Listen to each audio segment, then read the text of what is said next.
Hallo, mein Name ist Jens Schumacher. Ich bin hier am IGT tätig im Bereich der Werkstoffprüfung. Einmal praktische Prüfung, einmal aber auch Modelle mir anschauen und berechnen.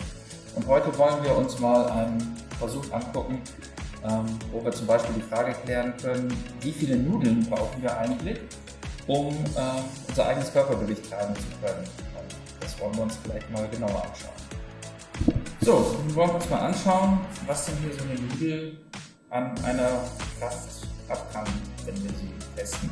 Wenn wir jetzt hier einfach eine Biegebelastung aufbringen, macht es knapp, und wir haben hier gleich mehrere Teile, das kann man relativ einfach machen.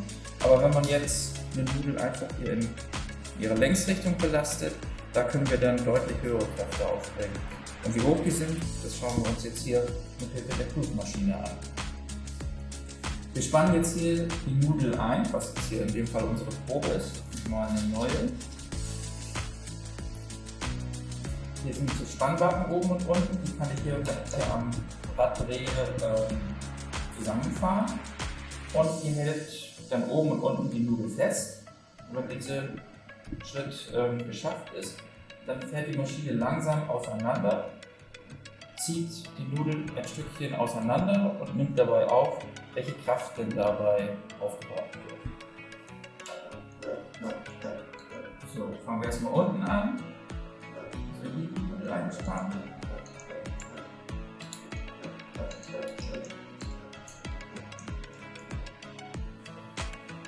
Mal gucken, dass es möglichst gerade ist, dass man es auch in der geraden Achse belastet. Und wenn man das jetzt unten festgezogen hat, macht man das auch nach oben fest.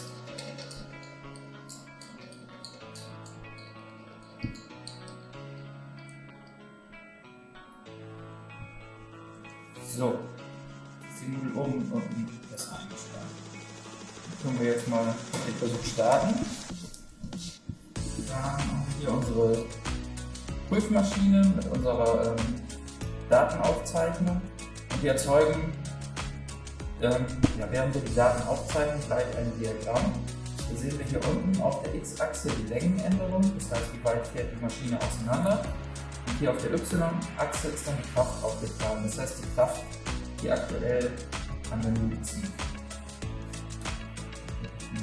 Ja.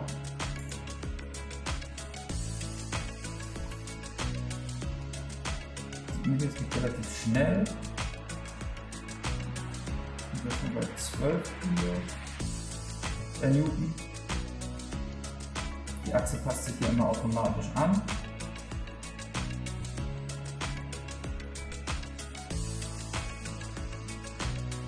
Insgesamt haben wir jetzt hier 0,5 mm Längenzunahme, das heißt, diese Nudel ist einen halben Millimeter länger geworden. Und wir sind jetzt hier bei 50 Newton, was knapp 5 Kilo entspricht.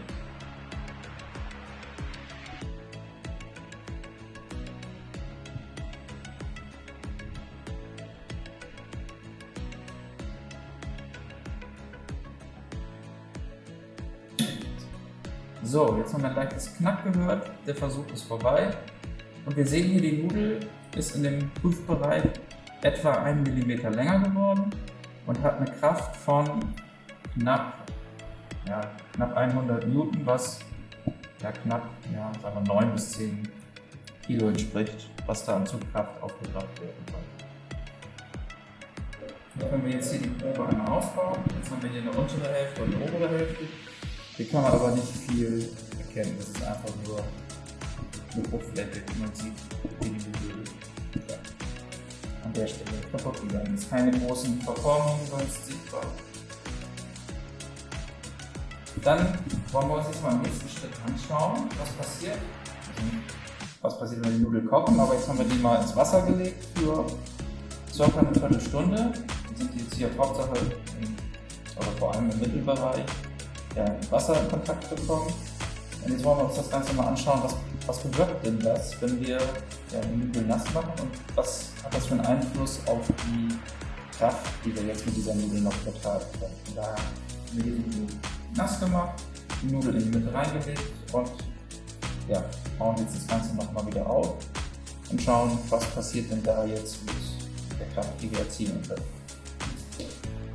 Dann haben wir jetzt die Spannplatten wieder in die Ausgangsposition zurück und bauen jetzt erstmal die Nudel hier ein.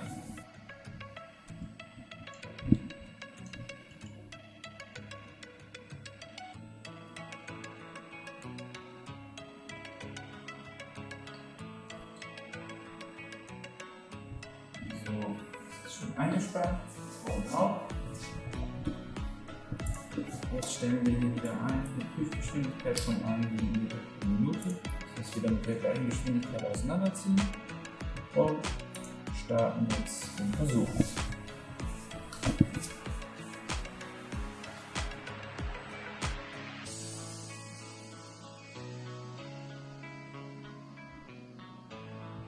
Ja, im Versuch selbst sieht man immer wenig.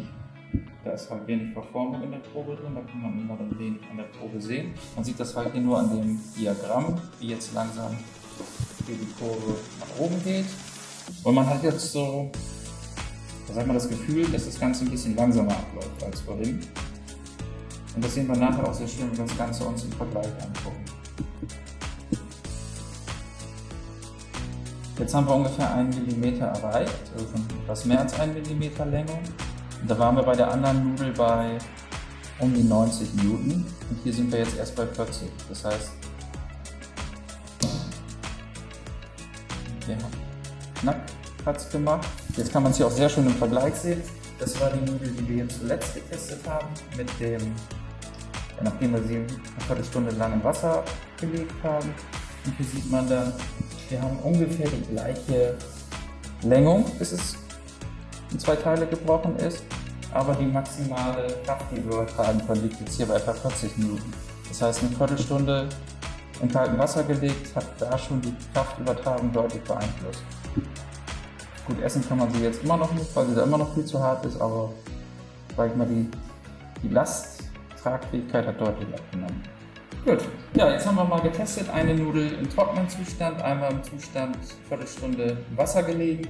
Dann haben wir jetzt hier, wenn man das sich anguckt, die trockene Nudel hat 9,2 Newton, 92 Newton an Maximalkraft abgekommen, das sind etwa 9 Kilo. Da kann ja jeder mal ausrechnen, wie viele Nudeln gebraucht werden, um sich da beispielsweise ein Seil draus zu bauen, um dann das eigene Körpergewicht tragen zu können. Vorsichtig werden muss man dann, wenn das Seil nass wird, weil da haben wir jetzt festgestellt, ja, da haben wir bei der ersten Nudel eine Kraft von 39 Newton gehabt, die nur noch ertragen werden konnte. Das heißt, da haben wir mehr um die Hälfte die Tragfähigkeit von dieser Nudel dann halbiert.